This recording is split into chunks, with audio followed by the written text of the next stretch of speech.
Going back to your career, I mean, Yeah.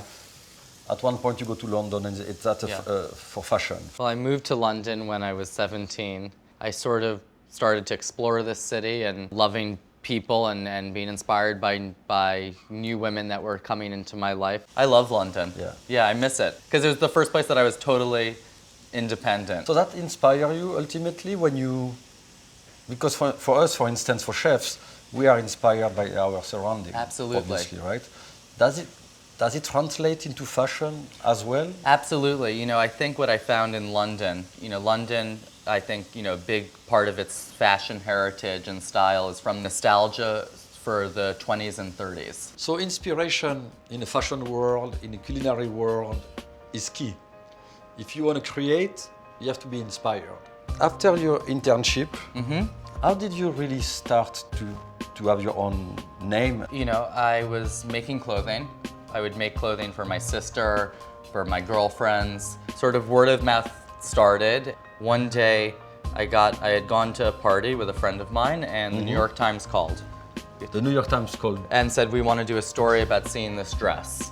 When you're young and you get so much attention at such a young age, it creates a huge adrenaline rush. I mean, it's very empowering. I knew that opportunity was not a lengthy visitor. I went back to school, and the New York Times came out with this piece, and at the same time, I met the amazing supermodel, Naomi Campbell. She has a beautiful She is one of the greatest proportioned bodies out there.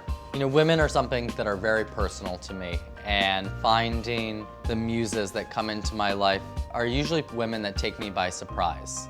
She's sort of part of the history of fashion in a way. She becomes big time, part of the definition in a way of it. So she supported you. She supported me, and then some retailers called. The fashion director of Barney's flew to my little basement apartment in London to see the work I was making. I was sewing t-shirts, selling them at small shops in London, and I took a girl from school who was in fashion communications and promotion, and would have her come to my house, and I sort of start to form this little team. There were retailers that came that wanted to partner with me. So I came back to Soho for a summer.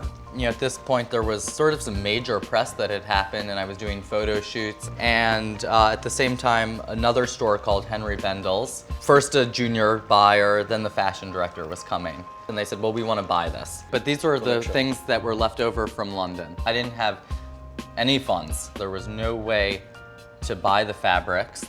And what we agreed upon was that on the order of the sketches, that they would basically help finance the production by paying for half of it before we delivered the goods. That was good. A very big risk for the store, very smart of my mom. We had no idea really what we were doing. We put the small collection together. So you designed the collection? We designed these like 10 styles and pieces. And then from there, we got a grant to do my first full collection. Rules exist and sort of settle to be broken. So as soon as something falls into place, and I say that, then as a creator, it's your opportunity to know how to challenge those, to keep it exciting, but also not break them too far so that people are scared to go on that journey with you.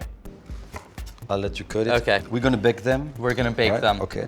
So for you, the color or the architecture of the dish is important as much as the flavor?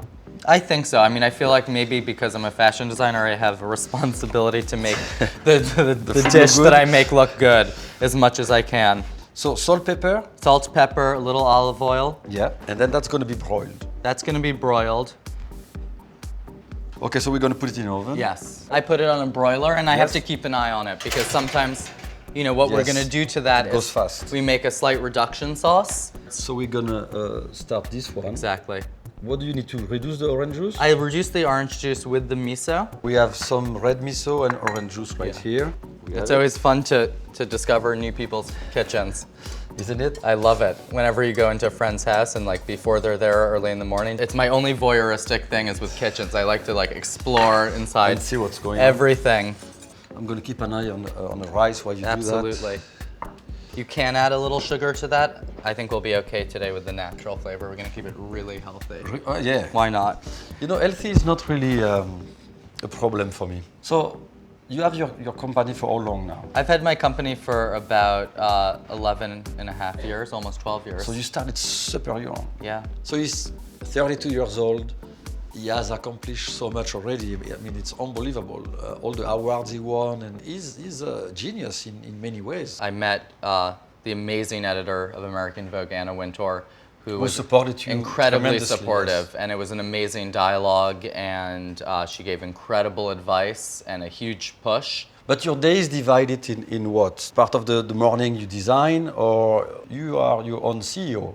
No, I have a CEO. You have a CEO, I have okay, a so you CEO don't have and to I have an deal- amazing president. So you don't have to deal with that aspect too No, much. but I have to always, it's important to always be aware. I think we're almost there. You want to see how it is? I think it's good. Good. So we are going to let it rest here for the Yeah, moment? exactly. Okay, good. Hello, I'm Eric Ripert, host of On the Table, only on the Reserve channel. If you like my show, hit the subscribe button below. And hit the thumbs up if you like my show.